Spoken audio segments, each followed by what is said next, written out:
Halo, adakah anda ingin mencari rumah pertama anda dan tak pasti macam mana nak mula? Hari ini saya tunjuk anda 5 kesilapan biasa yang orang selalu terperangkap lepas tu rugi beribu-ribu ringgit. Kesilapan yang pertama, biasanya orang tidak buat pra-kelulusan atau buat kiraan bajet sendiri. Lepas tu, apabila apply loan, kena reject. Di dalam profil saya, ada satu video yang saya mengajar anda macam mana buat pengiraan yang senang supaya anda boleh tahu bajet anda. Sila rujuk kepada video tersebut. Kesilapan kedua adalah orang selalu beli rumah yang lebih daripada kemampuan sendiri. Jangan terjatuh cinta dengan rumah yang suka tetapi lepas tu sengsara pula tak dapat bayar. Kesilapan ketiga adalah terabai kos tersembunyi. Contoh, kalau anda beli rumah subsale atau second hand, biasanya orang terabai kos untuk stamp duty, legal fees dan sebagainya.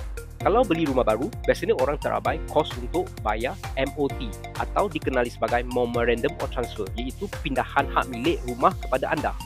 Biasanya untuk rumah baru, MOT akan disediakan 2 ke 3 tahun selepas anda dapat kunci rumah tersebut.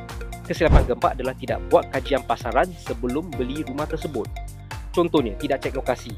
Nanti komplain pula bersebelahan dengan loji tai. Atau tidak cek pemaju. Siapa tu pemaju atau developer tersebut. Kesilapan ketiga adalah harga pasaran dan lain-lain lagi. Kesilapan kelima, antara yang paling panas iaitu tangguh terlalu lama.